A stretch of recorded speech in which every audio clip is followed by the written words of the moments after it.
He represents Wisconsin's 14th Assembly District. It's the district I live in, maybe the district some of you live in. I'm going to skip over his tenure and where he came from in Illinois. We're going to pretend that doesn't exist. I'll just start with his biography that he played basketball at Lakeland College in Sheboygan. If you saw him earlier, you would assume maybe he played basketball. He earned his MBA from Marquette. He is a CPA he was a CPA at KPMG for 10 years. In 2005, Representative Kooyenga enlisted in the U.S. Army at the same time as your two brothers, all three together. He served, I believe I have this right and he may correct me, he served in Iraq in the Military Intelligence Division, was awarded the Bronze Star for his service at that time. He is currently a captain in the U.S. Army Reserves and has served in the legislature since 2010. He is married to Jennifer. I just touched something here and it went off. It'll come back on, I think.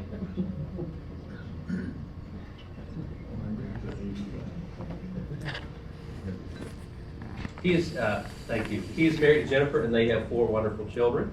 And they're at home tonight with Jennifer, and he's abandoned them, but she is certainly up to the challenge. So I'd like to all give a warm welcome to Representative Dale Kooyenga.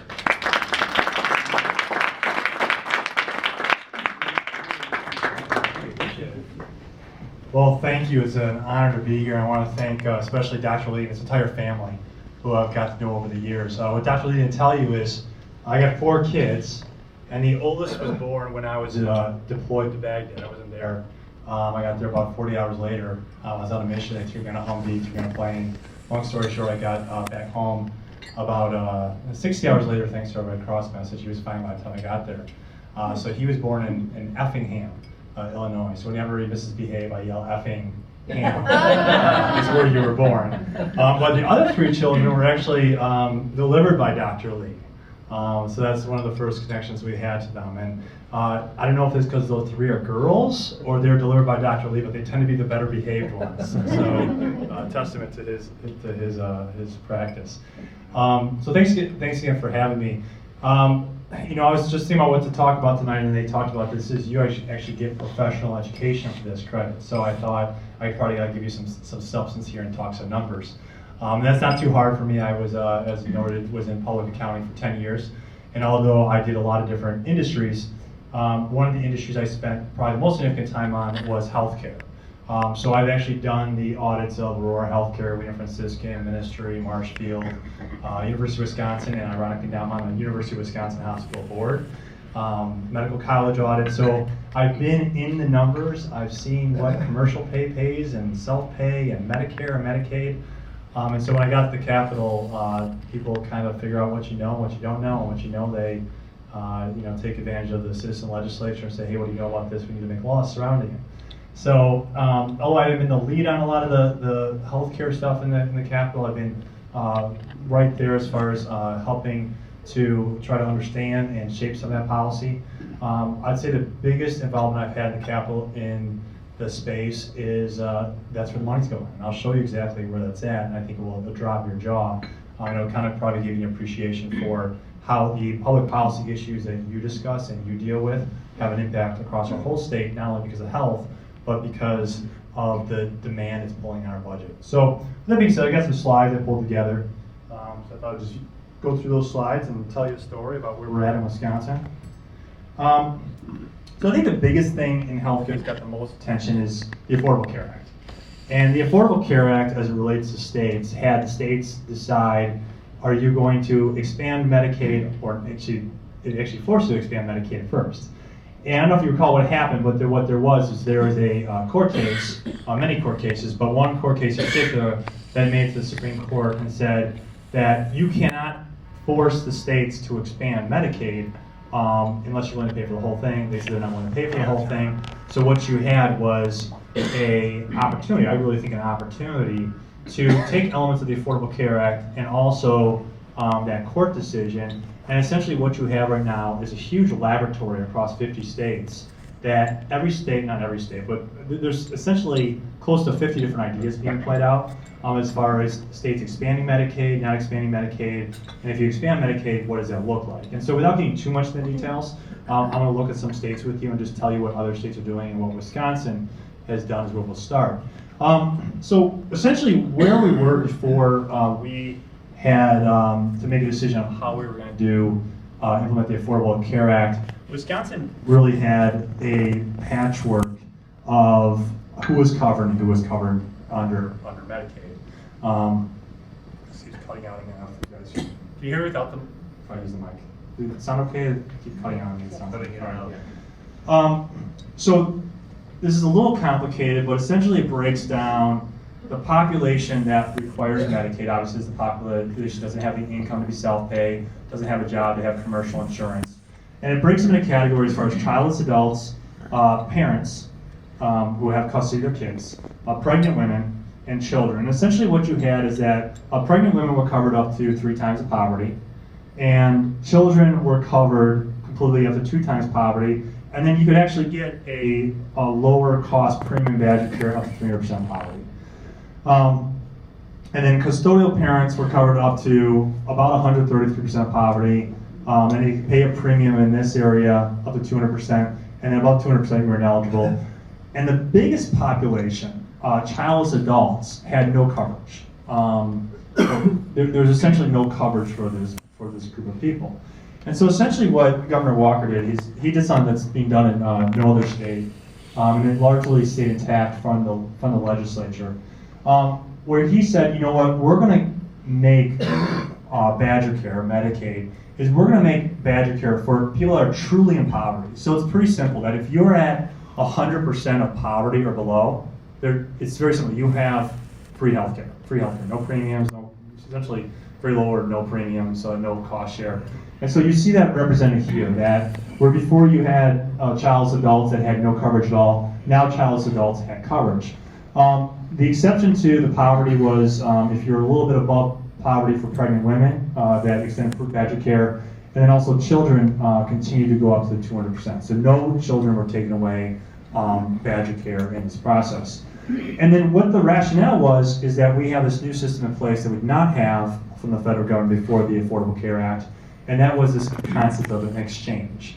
And the way I explain it to people, and I know there's varying degrees of knowledge in here, so I don't mean to offend anyone on either side as far as being too elementary or going way overboard, but the way I explain it to people on the street is, what is the exchange? Well, the exchange is like going to book a flight and you go to Expedia.com, right, and you go there and you choose what kind of, do you want, I like aisle rows, I know that might shock you. Do you want an aisle row, do you want a meal, and all these different options.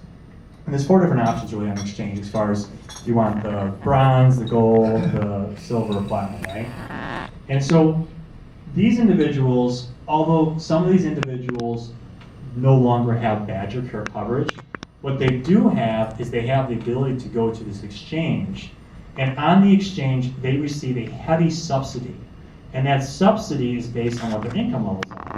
So if you're at 101% of poverty, you get a very, very, very generous subsidy from the government that pays that premium, and that lowers your cost. If you're at 399% of poverty, you still get a small support from the government, but it's very, very small, and you're paying a higher percentage of your insurance costs. And if you're above 400%, then you got to figure out on your own what you're doing, either commercial or self-pay. So as you see, what we walked away from this is we said, okay, we now have a system in Wisconsin where we did not accept the expansion of Medicaid as defined by the government. But ironically enough, we actually did expand Medicaid. All in all, the number of people that were dropped from Medicaid was less than the number of people that were accepted by Medicaid.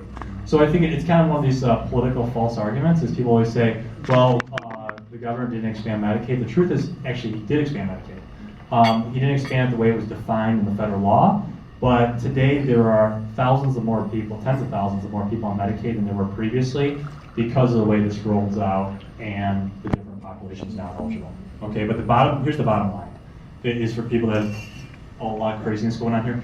The bottom line is this: in Wisconsin, if you're at 4 times poverty or below, then you have either free or heavily subsidized health insurance. Now you can make arguments that there's a component of personal responsibility in here that you need to go up and you need to get on the exchange and you need to enroll and do that. If you don't have it, then you're in this non-coverage gap or you have to get it from another source. But essentially, if you go to the exchange, you're heavily subsidized or free healthcare up to 4 times poverty.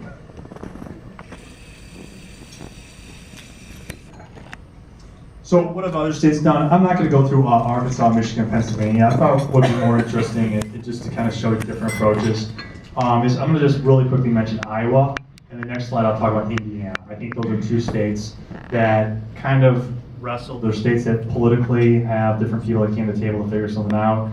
Illinois did just kind of straight up Medicaid expansion. That was simple, fairly simple. But what Iowa did was Iowa said, hey, we want to cover those above the poverty line, above 100%. But we don't want to expand Medicaid by doing that. What we want to do is provide these people health insurance, but we'll have them get health insurance from commercial carriers, okay? So it's a similar idea of what Wisconsin did, where they said we want to do commercial carriers. It's just a matter of, do you think that these people in this category, should they be on Medicaid or should they be on a commercial insurance? Now, one of the arguments is that commercial insurance pays, on average, a lot more than Medicaid, a lot more. I think what we're seeing is, over time, is that what commercial insurance is paying in this area is actually closer to what Badger Care is paying than what typical commercial insurance is paying. But still, I think politically what happened is a lot of politicians felt safer saying, well, we're not expanding Medicaid, we're just giving them money to pay their premiums, but it is still free health care up to that 138% of poverty. So that's very quickly how Iowa dealt with their expansion on what they did. Indiana is actually a more interesting, and then as far as reform, I probably think this is probably the most innovative. This is from, and once again, in most states, this is just a governor call. A lot of times the legislature's not involved with this. The governor just rolls with it. Here in Wisconsin, there's actually a process now where the legislature would have to be involved with anything on this front. But essentially what Indiana did is they said, okay, we want to, instead of, we're going to expand Medicaid. We're going to expand Medicaid, I forget what it is, but it's I think well above 138%. But what they said that they're going to do is, instead of, you got to pay for, everyone is going to pay for health insurance. So in Indiana, there's no one who gets free health insurance. They could say that political statement. They could say, no one in Indiana has free health insurance. Even if you are at 1% of poverty, if you make $20 a year, you're still paying $1 a month for your health insurance. Now, the catch is someone else can pay for that, right? So if you have a not-for-profit and you want to cover 5,000 people, well, it's just $5,000 times $12, and you could cover that cost for them. But politically, what they're saying is, hey, nobody in Indiana has free health care. You have to pay something, and you're going to pay that all the way up to like where you're eligible for their version of Medicaid. The other part of that is that instead of this concept of paying insurance premiums, what they've created is what they call power accounts. Okay, now if you think of a power account, politically everyone always wants to rebrand stuff. Essentially what it is a health savings account. So what that does, and once again, this is a giant experiment across the country. We'll see what works and what does not work.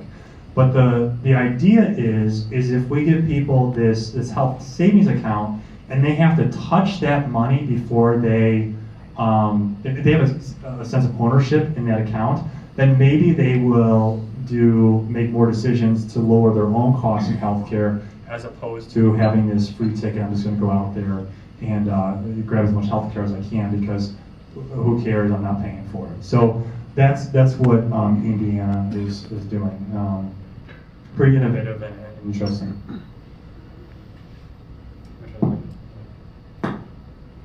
I have an Army voice, so I can project as well in the meantime. So here's what we're dealing with. And essentially, you've probably heard a lot about cuts to the university, and cuts to this, and cuts to that, pressures on K through 12 education. Essentially, all the public policy problems that we're trying to deal with in Madison, we're trying to balance the budget, come down to what I'm going to show you right here. we have, I know it may surprise many people, but we have more revenue in Wisconsin than we've ever had in Wisconsin's history. We have more revenue than we ever had. So whenever you hear about previously or currently that there's budget deficits, essentially the budget deficit is there because our spending is higher than we expect. Would you prefer I use a mic or do what I'm doing now? Use a mic? Okay. So essentially what we have is our expenses is why we have budget strains, not because we have a revenue problem, okay? So I just quickly want to show you this. Let's start at the year 89-90. And if you look at what our medical assistance was then, we spent $1.4 billion across all funds, okay? And that represented 10% of our GPR, that's the main fund, and 5% of all funds.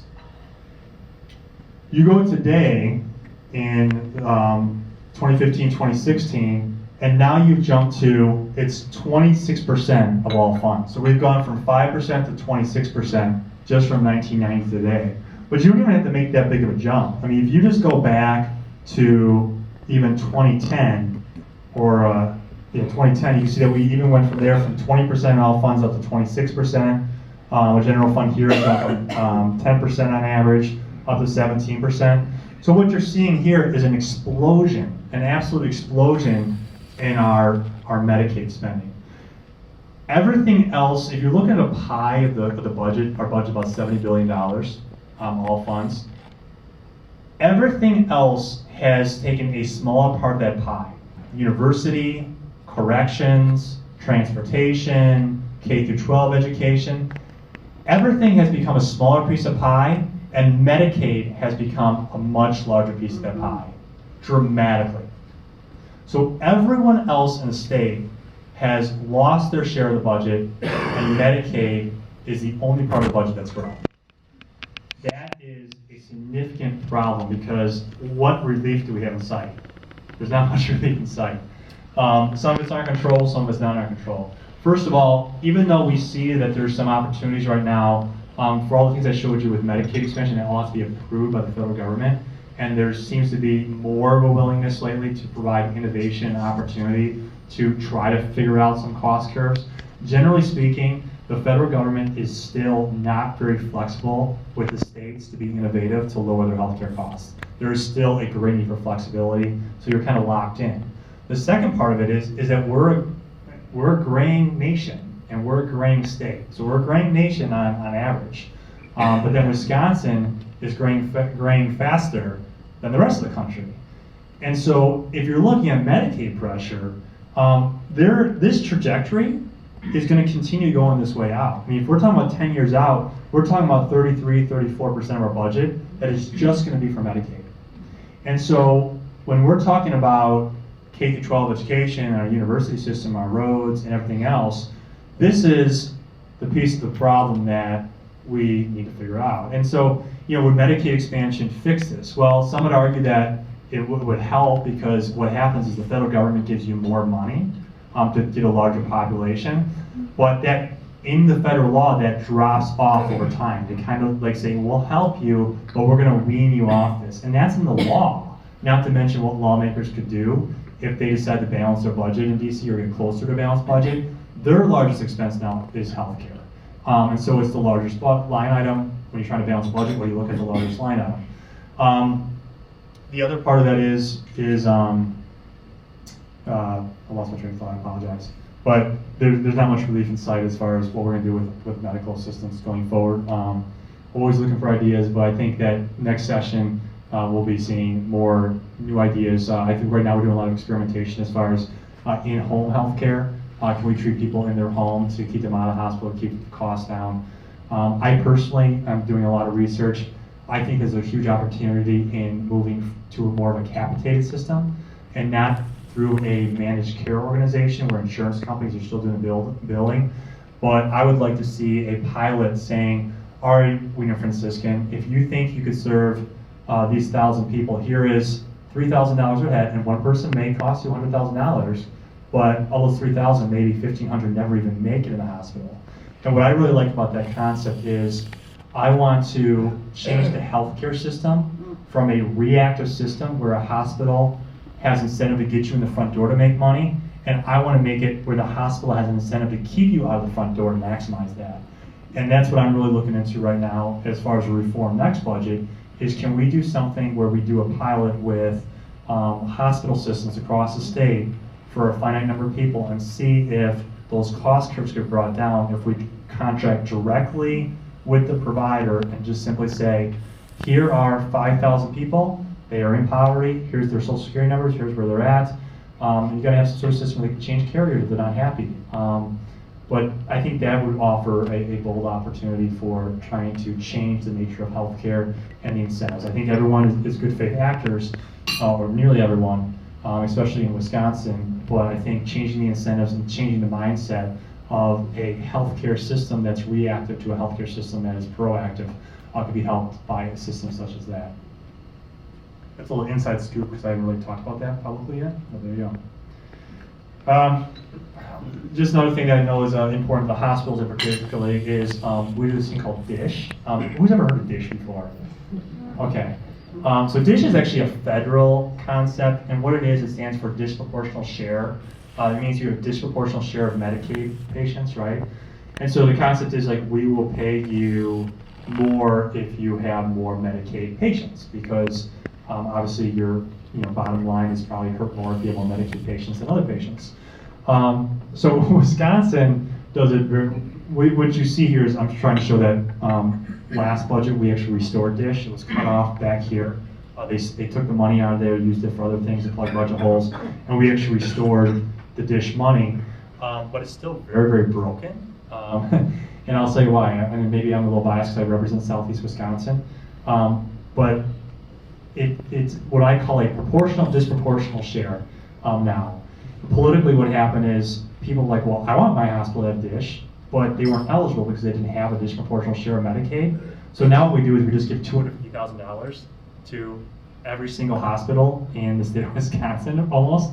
And so they're part of the same. They're part of the same system.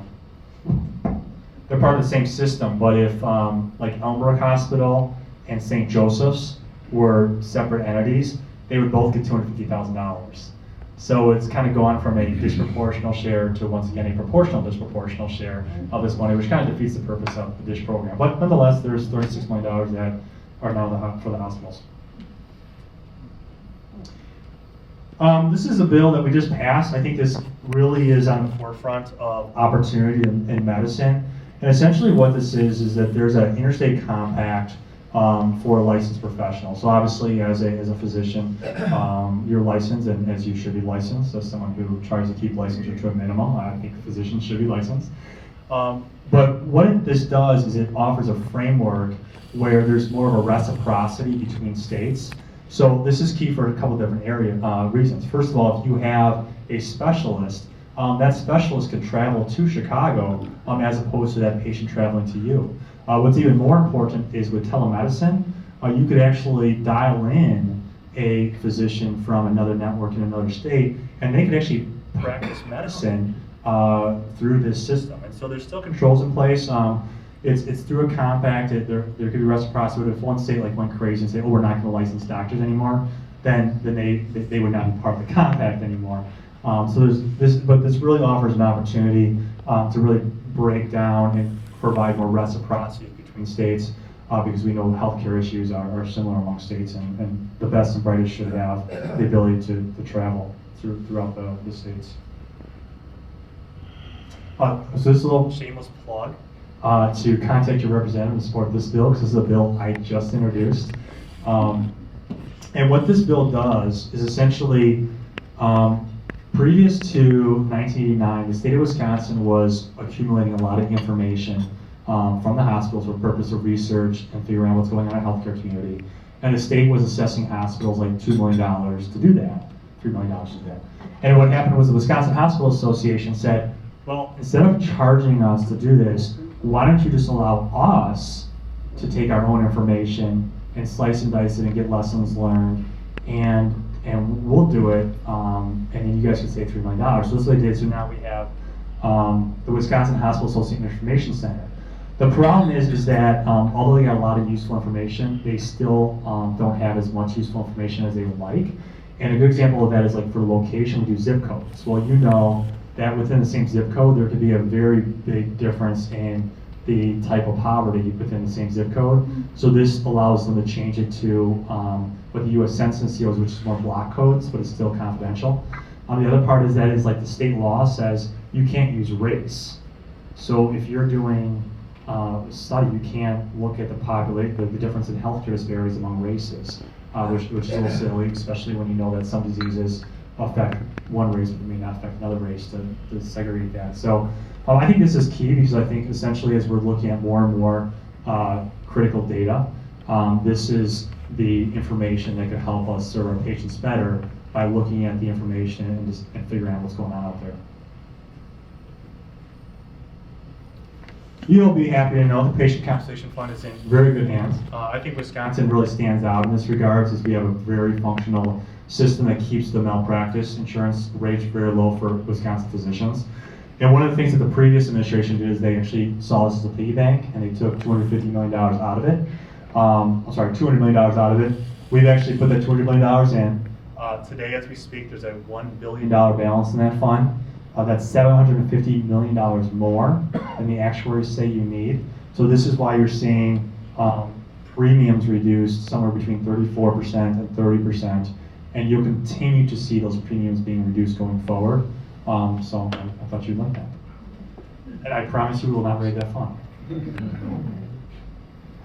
And I want to leave a lot of time for questions, but I got a couple other hanging items here. And I thought I'd talk about this because, especially with healthcare, the greatest disparity in healthcare outcomes often comes with poverty, right? The greatest contributor to poverty is lack of education. So there's been a lot of controversy recently about a plan that Senator Alberta Darling and I did called the Opportunity Schools Plan. Who's heard about the new Opportunity Schools plan? Not many people. Who's seen the signs around Milwaukee saying no takeover? No takeover signs? Okay, so there's people not happy with Senator Darling and I. And the reason being is that in the budget, this is really annoying, I'm just gonna show. So in the budget, or during the budget time, Senator Darling and I came up with a plan. Essentially, what are we going to do with our underperforming schools? Because we feel like our underperforming schools, particularly in Milwaukee here, are really a driver to a lot of our problems, economically, healthcare-wise, criminal issues. And so we really came up with a plan. We got to do something different in Milwaukee. I often tell this story of, I was reading a book about 2 years ago. There was a slave during right before the Civil War, a gentleman by the name of Frederick Douglass. And Frederick Douglass was a slave on a typical plantation, working slave, and relatively speaking went to a better household because he went to a house slave in the city. And when he was a house slave in the city, the woman of the house started teaching him how to read. And the man of the house came home one day and said, "Never, ever, ever teach a black man to read." And she said, "Why?" And he said, "Well, if you teach a black man to read, what he'll end up doing is reading the Bible. And if he starts reading the Bible, he'll think he's equal to the white man, and he'll never, ever be a good slave again." And so what Frederick Douglass realized was, in order to be free, that he did not only have to break away from being a slave and somehow get to the northern states, but that he also had to teach himself to read. And so Frederick Douglass, the reason I always tell that story when I talk about this is because Frederick Douglass realized that in order to be free, he needed to know how to read. And yet we have schools throughout Milwaukee right now where the reading proficiency is 0%. Not a single child in that school can read. So when Senator Darling looked at it, I said, what can we do to do something different? All right, same thing we talk about healthcare, like let's just try something different. Let's try some experiments. And what could go wrong? And essentially, we looked at the state of Wisconsin. The state of Wisconsin has 450 school districts. Of those 450 school districts, there is one failing school system. That is Milwaukee Public Schools. Within Milwaukee Public Schools, there's about 160 schools, and of those 160 schools, there's 55 that are failing. We actually said, okay, let's every year take 3 to 5 of those schools and let's try something different. It could be new leadership, it could be a charter school, or they could contract with a private operator to try something different. The other thing that we're doing in that school is we're going to try to incorporate wraparound services. So for example, right now we're in talks with healthcare providers to say, okay, instead of a reactive system where they get sick and they come to you, can you take your presence into the school? And so we're trying to take the services the government is already providing through child support services, through housing, through police services, all these different things that the government has, but they're all over the place. And we're saying, let's go in these schools and let's wrap around these kids and bring the health care, let's bring the services to them so that they can learn. That's the idea. This is what's going on right now in the community. This is one protest. This protest had about 250 people protesting that action that Senator Darling are doing, saying, keep your hands off our school. And essentially, the reason they keep our hands off our school is this is our Ellen Avenue school, so it's a little political, cute little trick to keep your hands off our school. But if you see what's going on here is they're protesting in front of a school where you could see 3 years ago, they were at 10% reading proficiency. This is from DPI, Department of Public Instruction. 4 years ago, 10%. 3 years ago, 8%. Then down to 5%. Then down to 1%. Now they're down to 0%. So they have not a single child that can read, and yet you have people that are locking arms in front of school saying, please don't try something different. Please don't bring wraparound services into our school. Please don't try a different governance structure for our school. So, why I mention that is I think that the healthcare component, the wraparound services is very important. But generally speaking, if we're looking at healthcare, and the 16th Street Clinic does this beautifully, and I think I'm very impressed with what you guys do there. But as far as healthcare, whether I'm talking about big budget numbers and the pressure that's putting on our K-12 system, our university system, or if I'm talking about just generally speaking that we know proper education leads to a better home environment, a better career, which leads to better health outcomes, is that we as a community need to be more engaged with how we could take this cost curve downward and how we get more involved with our education system in Milwaukee because the consequences are so high. And so a lot of these issues wrap around. One of the things I pride myself on is that we're always here to listen. And so really interested in your feedback, both tonight and questions. And going forward, grab my contact information. You can Google me. And I want to hear your feedback because at the state level, I only represent about 55,000 people. If you want to have a close relationship with your representative, you should have a close relationship with your representative, right, Gordon? Right. Gordon has a close relationship with more than just his representative. He has lots of relationships. But you should have that relationship with them because it's important that your representative and your senator hears what you're seeing so they can make informed public policy decisions. All right? With that being said, why don't I just open it up for questions and just deal with the questions. Yes, sir. So, Representative Kooyenga, thank you very much. My name is J.B. Baines. I'm one of the new cardiologists at St. Joe's. I'm going to ask you a question very naively because I'm not sure exactly how to ask what really bothers me when I see patients. I have so many patients who don't know why they're on disability, that there is a power structure almost accelerating the movement to get patients disability, that they don't even know themselves why. I have a patient who was in a car accident 20 years ago who broke a leg and on disability, but she walks into the clinic. To me, it almost seems like fraud, and it seems like we cover a lot of patients with Medicare for disabilities that are fraud. And I wonder, like, from your standpoint, what is being addressed? Like if it's the lawyers that are pushing this, or what? Like, how do we change that? Yeah. Because we keep paying for it. Yeah. But I don't know that it's ethically right.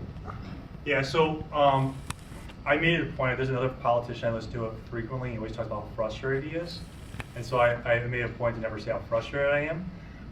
So I won't say that word. But I will say that there could be so much more innovation and opportunity to deal with issues if states were allowed to deal with the issues as opposed to the federal government. And I think most people recognize that problem, whether it be a policymaker or a physician or even people on, like, that person's on disability. And some of them are legit. Some people you can't point to and say, why is that person on disability? There's more than just physical issues. I know that as a military member of friends I went to combat with who aren't right here, you wouldn't be able to see it, but they're have some sort of disability. That is 100% federal issue. So the states have no say at all as far as who's on disability. And what you are anecdotally seeing in your hospital is a reflection of what the statistics show, that disability is skyrocketing in our country. And there's no correlation. It's not because we're aging as a No, it's not. If right. you look at the percentage of 25-year-olds on disabilities versus 25-year-olds previously, Right. it is exponentially higher. And there's an industry, there's a poverty industry, if you will, not just attorneys, that are relentless in the pursuits Yes. of making that happen. And then there's financial rewards. And on the bureaucracy side, I mean, bureaucrats don't like being called bureaucrats. And so they like to move things along and make people happy and make them go away. And one of the ways to do it is just say, here's your 30% disability. And I mean, let me just say, 90% of people in the military are very honorable people. Okay, let me just say that as a company commander in the military, 90% are honorable.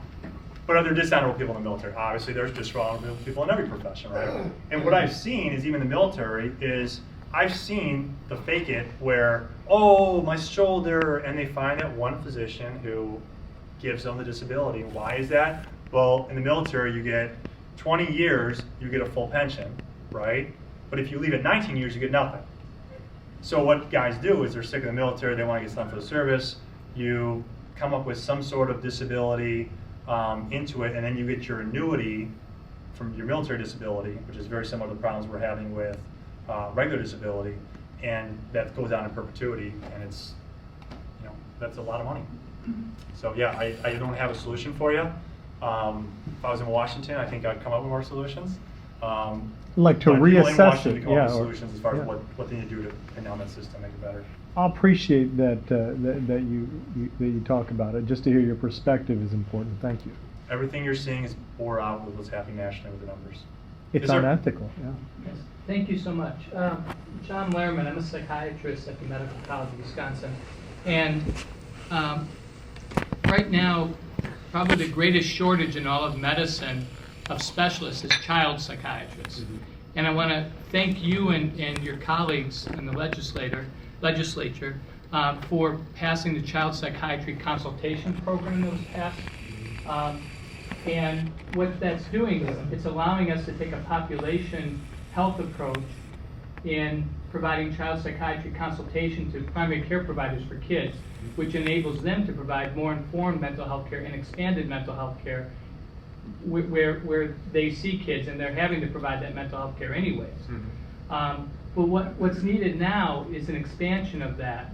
The pilot project was only funded to create a small pilot, or a fairly large pilot, but I think it would really be nice if we could expand it across the whole state.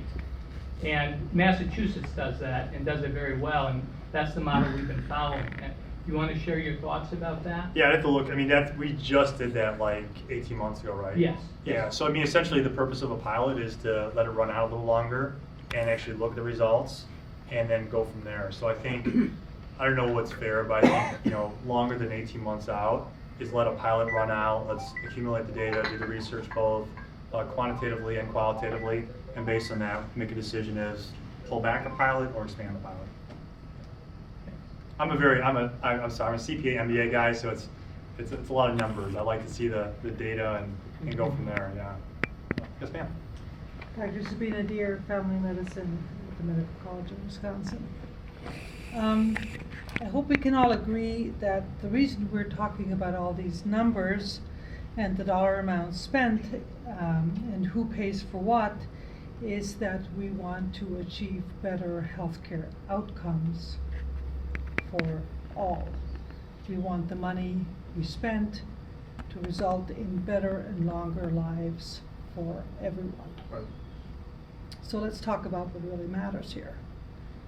Can you comment on the fact that in all states who have expanded Medicare, the outcomes gap, how long and how well people live, the outcomes gap between the wealthy and the poor has shrunk? Yeah, not familiar with that study. I've seen other studies that say that people on Medicaid and people not on Medicaid, there's no improvement in health for people that are in Medicaid versus not covered on Medicaid. And the reason for that is that Medicaid is a reactive system, right? Like Medicaid doesn't deal with keeping you healthy as much as it does with reacting to when you get unhealthy. And so that's where there's other studies out there that say you're not healthier if you are on Medicaid than if you're not on Medicaid.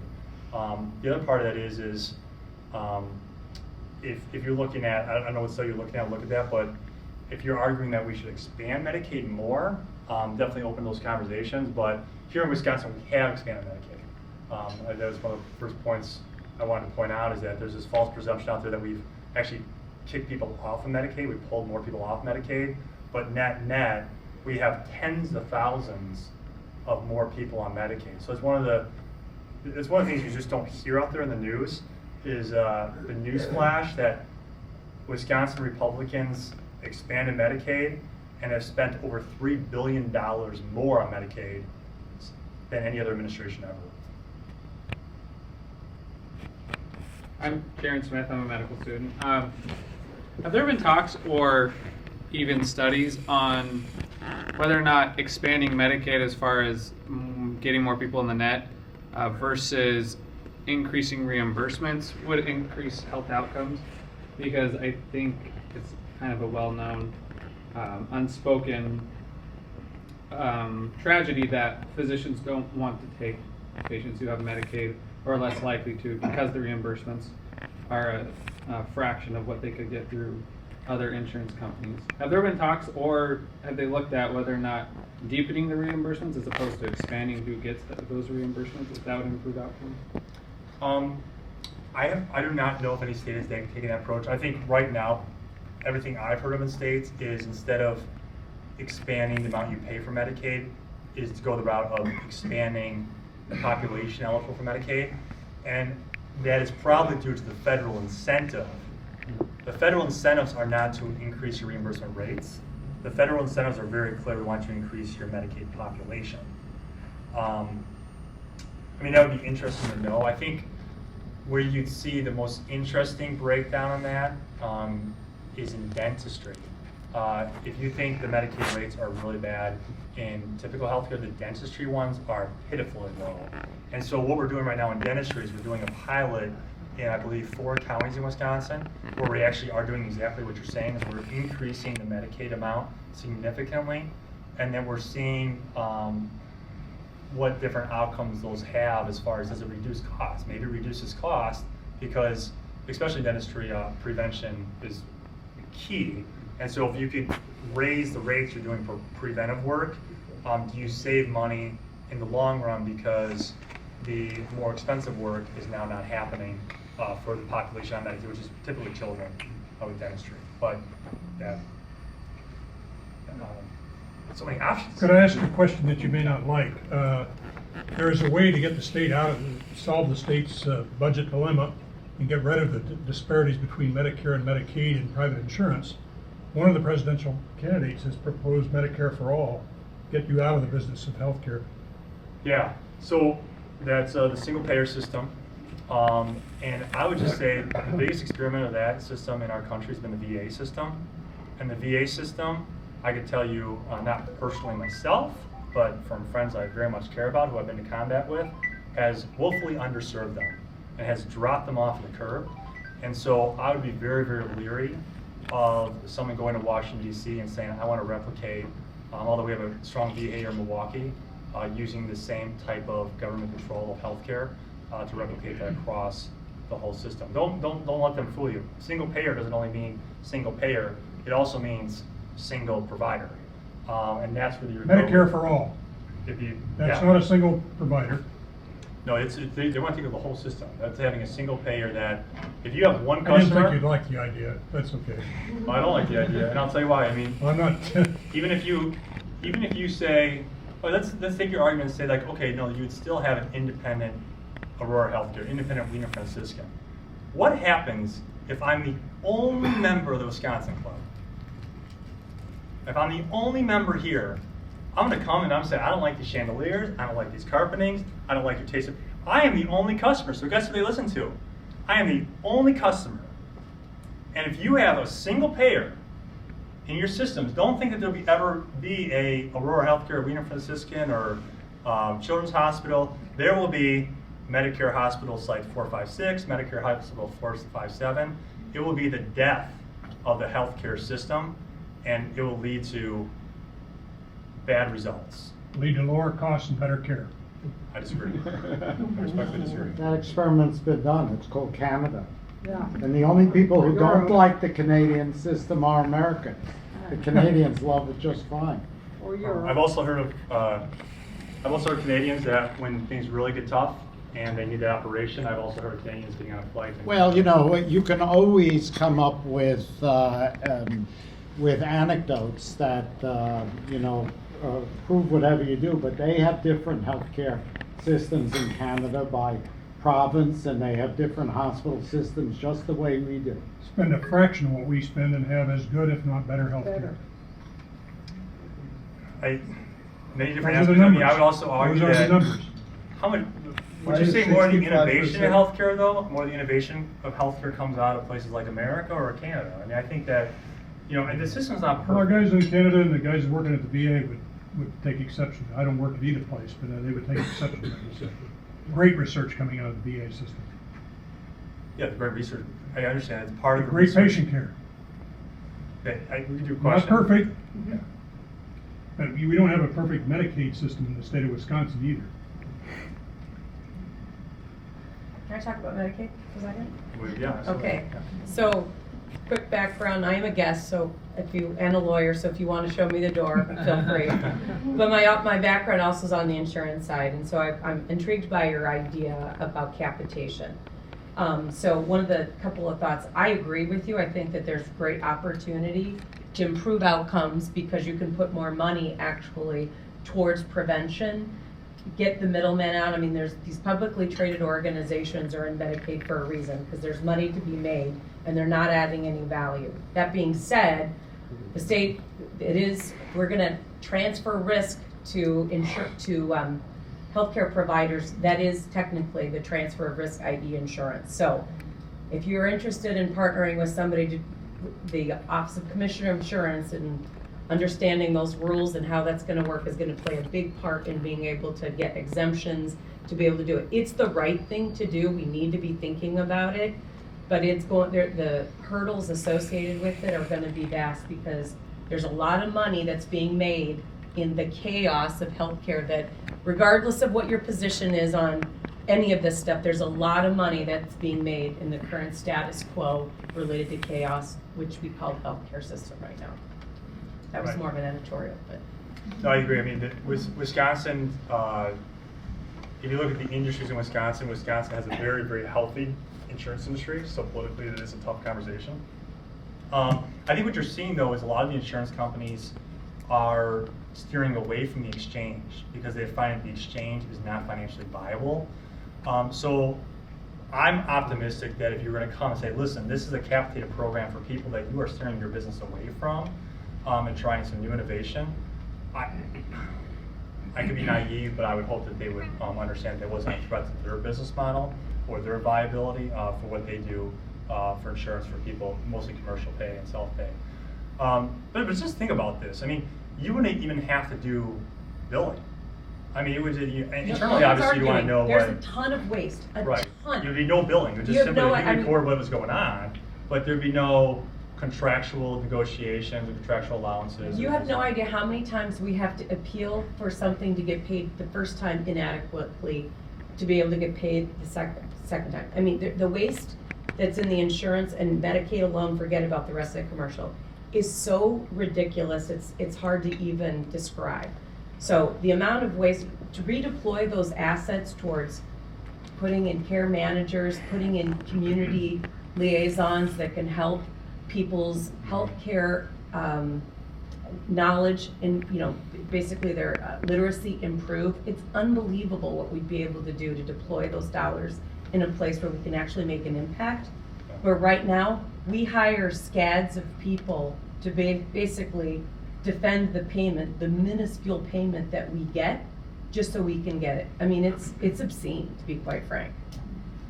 Anybody else, you had a question? No. No? Okay, we'll go for round, yeah, go ahead.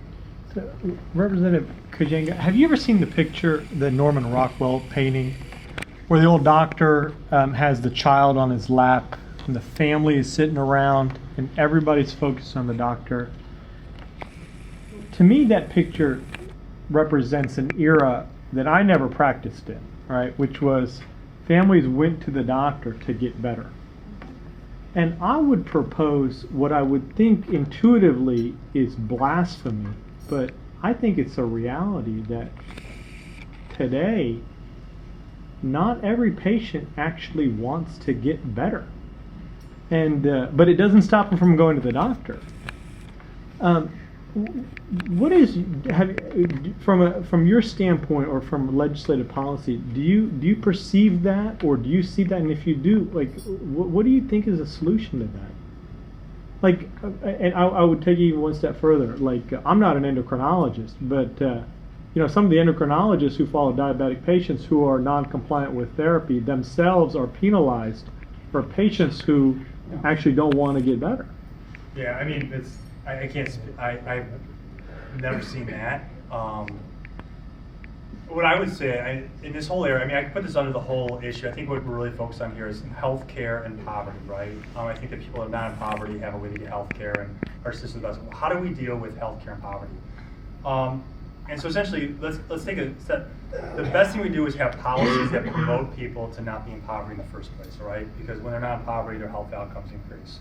And so I've been giving a lot of thought to this, and if you follow what I write, my weekly updates, I've been focused a lot lately on poverty. And I think at the heart of, if you want someone not in poverty, it comes down to two things, and that's what everyone really wants. And that's meaningful work and meaningful relationships.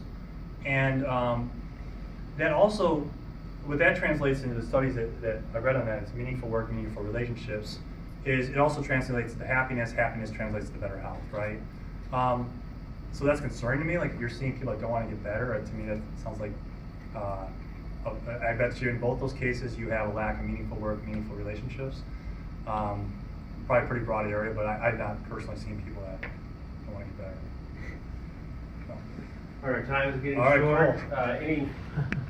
I don't want to keep you all here. Any last minute, any other questions for Representative Kooyenga? I'm sure he'll be here for a little bit.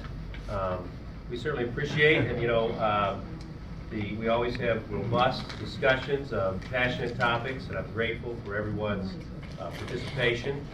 I'm grateful for Representative Kooyenga here to be able to listen to input. I think it is key that we be able to, as even a diverse group, speak to our representatives. We operate as a state. We're all impacted by this. So I'm grateful for everyone's input. And Representative Kooyenga is right here, and there's his contact information. I know he'd be willing to hear from you. So thank you so much, Representative Kooyenga.